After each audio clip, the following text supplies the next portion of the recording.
So hello friends, मेरा नाम है विवेक और आज की वीडियो में हम लोग बात करने वाले हैं एजुकेशन लोन के बारे में। एजुकेशन लोन के बारे में काफ़ी डिटेल से बात करेंगे। एलिजिबिलिटी, कौन कौन से कोर्सेज कहाँ पर आपको मिल सकता है, कौन कैसे अप्लाई करें, और इंडिया में या फिर फॉरेन में कितने तक मिल सकता है, और क्या क्या प्रोसेस या फिर आपको कब पेमेंट करना है, ये सब कुछ बात करेंगे। बट उसके पहले एक बात ये भी सोचने की है कि आपको एजुकेशन लोन क्यों लेना चाहिए। गाइस, बहुत बार ऐसा होता है कि आपके पेरेंट्स या फिर आप जो कोर्सेस करना चाहते हैं उसके लिए आप इतना फाइनेंशियली स्टेबल ना हो तो आपको एजुकेशन लोन ज़रूर लेना चाहिए। जब आप अंडर ग्रेजुएट डिग्री या फिर पोस्ट ग्रेजुएट डिग्री के लिए अप्रूव करना चाहते हैं पर आप उस समय आपकी फाइनेंशियल कंडीशन इतनी स्टेबल नहीं होती कि आप उस कोर्स को कंप्लीट कर पाएँ, पर आप पढ़ना चाहते हैं, तब आप एजुकेशन लोन ले सकते हैं। एजुकेशन लोन किन किन कॉलेजों के लिए आपको लेना चाहिए ये भी आपको सोचने की ज़रूरत है। देखिए, आप अगर टायर 3, टायर 4 कॉलेजेस में एडमिशन ले लेते हैं जहाँ पर प्लेसमेंट की ना के बराबर चांसेस होती हैं, तब आपको ज़रूर एजुकेशन लोन के लिए नहीं लेना चाहिए। तब आपके काफ़ी रिस्क हो जाएगा या फिर आपके पास काफ़ी ज़्यादा रीपेमेंट हो जाएगा। जब आप जैसे ही अपनी कोर्सेज कंप्लीट करते हैं आपको नौकरी नहीं मिलती तो आपको 1 सालों के अंदर पैसे भी तो पेमेंट करनी पड़ेगी, तो आपको वो भी सोचने की ज़रूरत है। और ये सारी चीज़ें मैं एडमायर करके चल रहा हूँ इस वीडियो में कि आप एक अच्छे कॉलेज को ले चुके हैं और साथ में आप एक अच्छे कोर्स को चुनें। कौन कौन से ऐसे कोर्स मिलेंगे ये भी हम वीडियो में बात करेंगे, और आपको कैसे अप्लाई करना है इस एजुकेशन लोन के लिए ये भी हम इस वीडियो में बात करेंगे। तो चलिए आज की वीडियो शुरू करते हैं और जानते हैं हर चीज़ डिटेल्स में।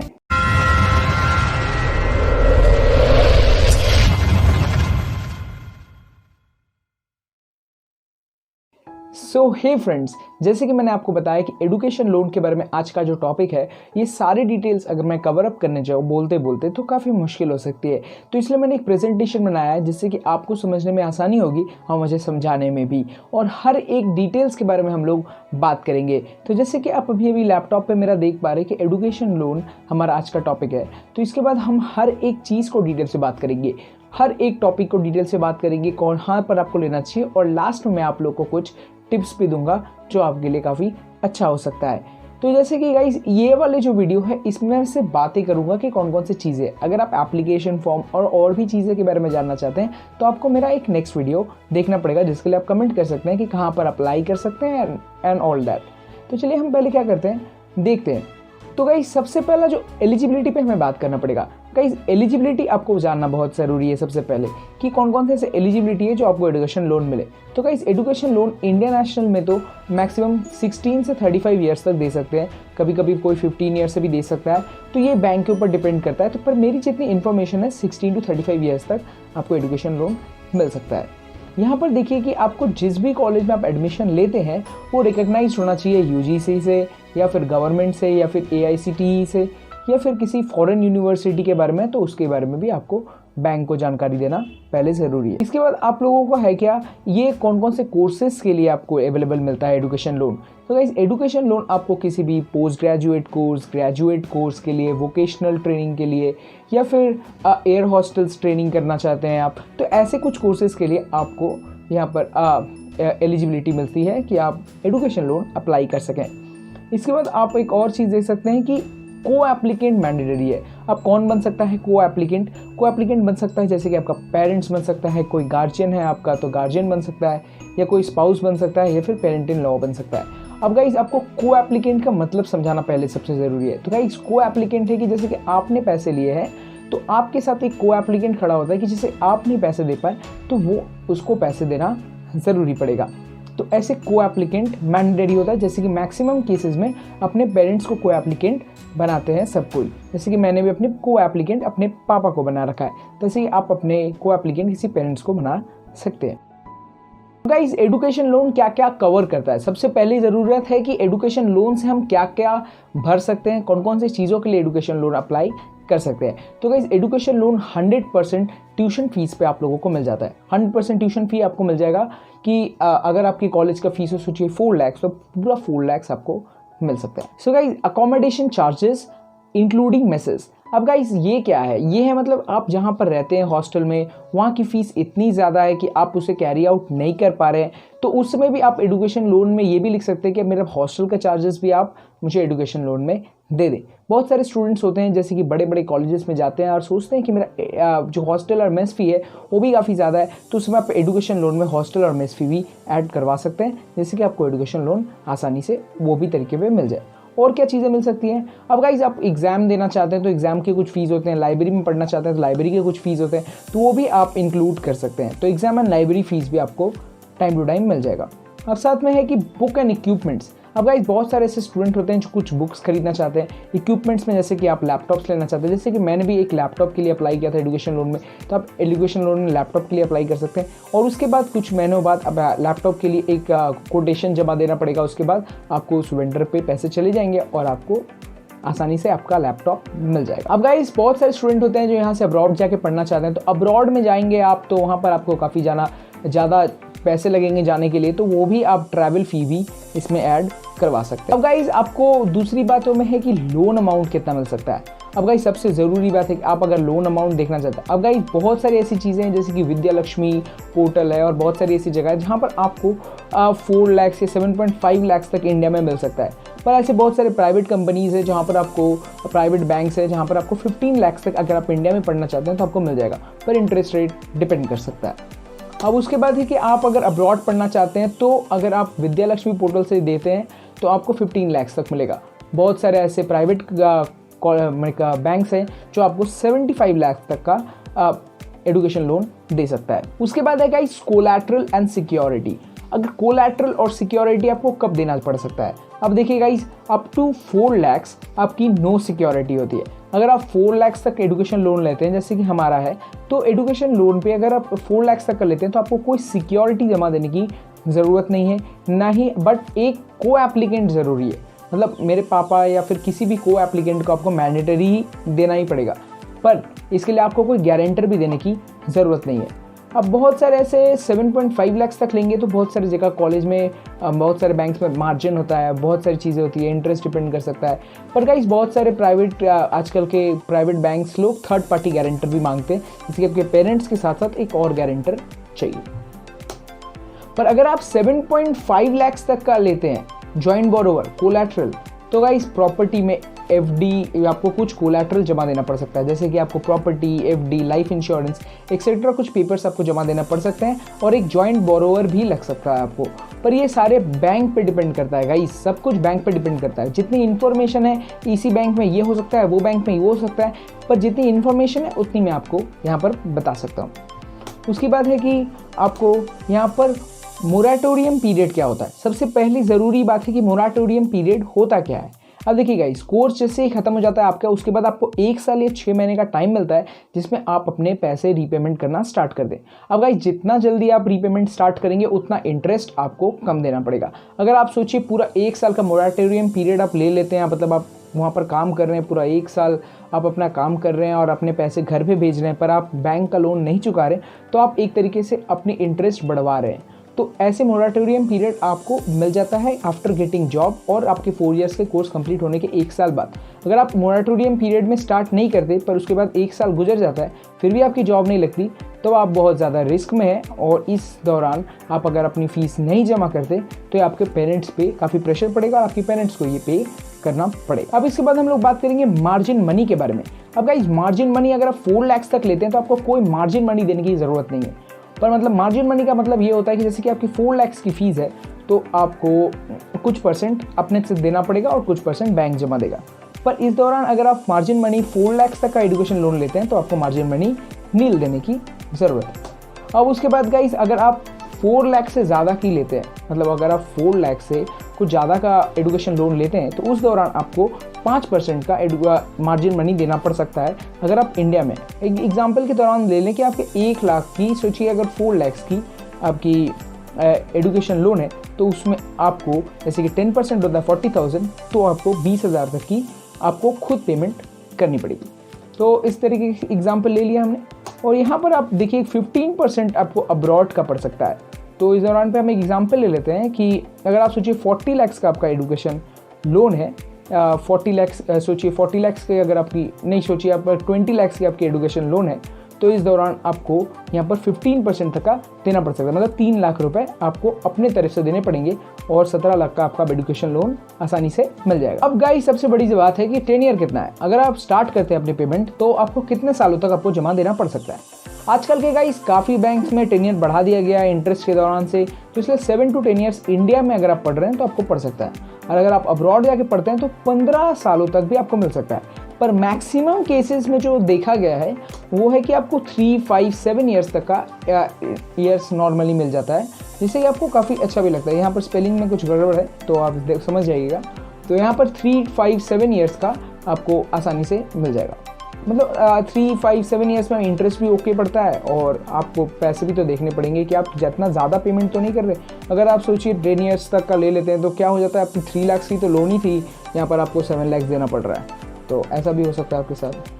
अब गाइस सबसे ज़रूरी बात है इंटरेस्ट रेट। एक बच्चा हमेशा सोचता है कि मेरा इंटरेस्ट रेट कितना जा सकता है। अब गाइस आप कुछ अच्छे कॉलेजेस में पढ़ते हैं, टायर 1, टायर 2 कॉलेजेस, तो यहाँ पर गाइस आपको इंटरेस्ट रेट काफ़ी कम देना पड़ सकता है, क्योंकि वहाँ पर मैक्सिमम चांसेस आपकी जॉब लग जाने की। तो ये बैंक पे डिपेंड भी करता है। बहुत सारे ऐसे बैंक होते हैं टायर 1, टायर 2 कॉलेजेस के भी एजुकेशन लोन में कुछ इंटरेस्ट रेट नहीं कमाते, पर बहुत सारे ऐसे कॉलेजेस उसमें कमा देते हैं, जैसे कि SBI। तो ऐसे में नॉर्मल एक वैरी इंटरेस्ट दे सकते हैं तो 8.5% to 10.15% है। पर अगर आप गाइस प्राइवेट बैंक्स की बात करें तो वहाँ पर 12.15% से आपकी 14% तक जा सकती है। तो ये चीज़ें आपको बहुत ज़रूरी है देखने के लिए, और आपको अपने कॉलेज इंस्टीट्यूट से भी बात करनी चाहिए कि कहाँ पर मुझे इंटरेस्ट कम पड़ सकता है। गाइस सबसे ज़रूरी बात है कि कंसेशंस, बहुत सारे ऐसे स्टूडेंट्स होते हैं जिनके लिए कंसेशन की जाती है बैंक में इंटरेस्ट रेट्स में। अब गाइस इंटरेस्ट रेट में कैसे कंसेशन होगा, जैसे कि अगर एक गर्ल एप्लीकेंट है तो उसके लिए 0.5% का पक्का कंसेशन मिल जाता है आसानी से, हर बैंक में ये नियम है।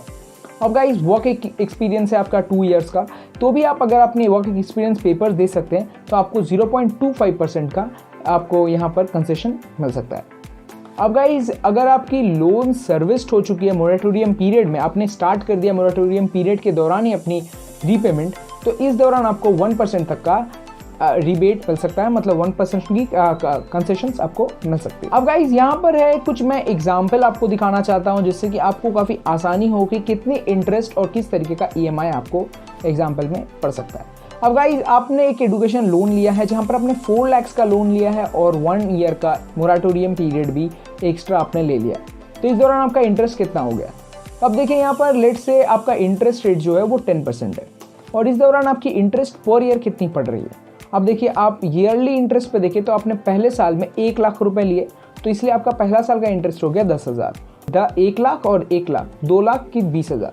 अब देखिए 3 लाख हो गया तब 30,000 हो गया, और 40,000 हो गया जब 4 लाख हुआ है। अब इस दौरान आपने मोराटोरियम पीरियड की भी 1 साल ले ली, तो इस दौरान से आपकी 40,000 प्लस होके 1,40,000 आपकी इंटरेस्ट रेट हो गई। अब देखिए सिंपल इंटरेस्ट क्या होता है, पहले जितने भी पैसे आपने नहीं दिए तो उसमें आपको सिंपल इंटरेस्ट पड़ सकता है, तो रीपेमेंट के समय आपकी देखिए यहाँ पर 4 लाख का हो जाएगा, 5.4 लाख हो गया। जब आप स्टार्ट कर रहे हैं पेमेंट तभी आपकी अमाउंट इतनी बढ़ चुकी है, तो इस दौरान आप जब से स्टार्ट करते हैं उसके बाद आपको कंपाउंड इंटरेस्ट के दौरान देना पड़ता है। डिसबर्समेंट क्या होता है, बहुत सारे ऐसे मैंने जगह पर पढ़े हैं कि मेरी भी काफ़ी कन्फ्यूजन थी, ये डिसबर्समेंट होता क्या है।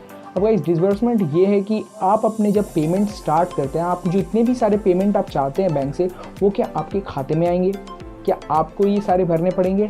तो गाइस एकदम नहीं, आपके सारे जो पैसे हैं वो डायरेक्टली आपके एजुकेशन मतलब इंस्टीट्यूट के फीस सेंटर पे चले जाएंगे, और अगर आप कोई सामान खरीदते हैं जैसे कि लैपटॉप, तो आपको ये सारे अप्लाई करने पड़ेंगे, और ये जो वेंडर होता है जहाँ पर आप खरीद रहे हैं उसके खाते में डायरेक्ट पैसे चले जाएंगे, क्योंकि आप कोटेशन जमा देंगे और उसके बाद आप वहाँ जाकर चीज़ें खरीद सकते हैं। मतलब आपके बैंक खाते में कुछ भी प्रिंट नहीं होगा। पर अगर आपको कोई मार्जिन मनी देना पड़ेगा किसी भी चीज़ के लिए, तो आप अपने खाते में आपको ये पैसे डालने पड़ेंगे, और जब भी आपके लोन खाते से आपके पैसे कटेंगे तो आपको उसका मैसेज भी आ जाएगा। इंटरेस्ट रेट सब्सिडीज़ क्या होती है, तो गाइस इंटरेस्ट रेट सब्सिडीज़ काफ़ी बच्चों को मिलती हैं जो उनकी family income 4.5 lakh per annum से कम होती है, तो वो लोग इस सब्सिडी के लिए अप्लाई कर सकते हैं, जहाँ पर काफ़ी सुविधा होती है, काफ़ी इंटरेस्ट रेट में गिर जाती है, और साथ में मोराटोरियम पीरियड का जो फुल इंटरेस्ट होता है वो जो 40,000 मैंने आपको बताया वो नहीं कटेगा आपका। वो एक एग्जाम्पल था गाइस, उसके बाद आपकी फ़ीस हो सकती है ज़्यादा हो, वहाँ पर मैंने 4 लाख एज ए एग्जाम्पल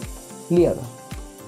अब गाइस ये पेरेंटियल इनकम अगर आपका 4.5 लाख से कम हो तो आप ये EWS कैटेगरी के लिए अप्लाई कर सकते हैं। पर गाइस इसमें एक मैंडेटरी चीज़ होती है कि ये सारे सिर्फ टेक्निकल या फिर प्रोफेशनल कोर्सेज के लिए ही ये वाली चीज़ अप्लाई होती है। पर गाइस बहुत सारे ऐसे बैंक हैं जो EWS कैटेगरी के लिए काफ़ी छूट देते हैं, तो इसीलिए आपको बैंक में जानकारी लेनी पड़ेगी। गाइस सबसे इंपॉर्टेंट थिंग है कौन कौन से ऐसे डॉक्यूमेंट्स हमें जमा करने पड़ेंगे अगर हम एजुकेशन लोन अप्लाई करना चाहते हैं। तो गाइस सबसे पहला जो सबसे जगह मैंडेटरी है वो है एप्लीकेशन फॉर्म के साथ आपको कुछ पासपोर्ट साइज फ़ोटोज़ जमा देने पड़ेंगे जो काफ़ी कॉमन है।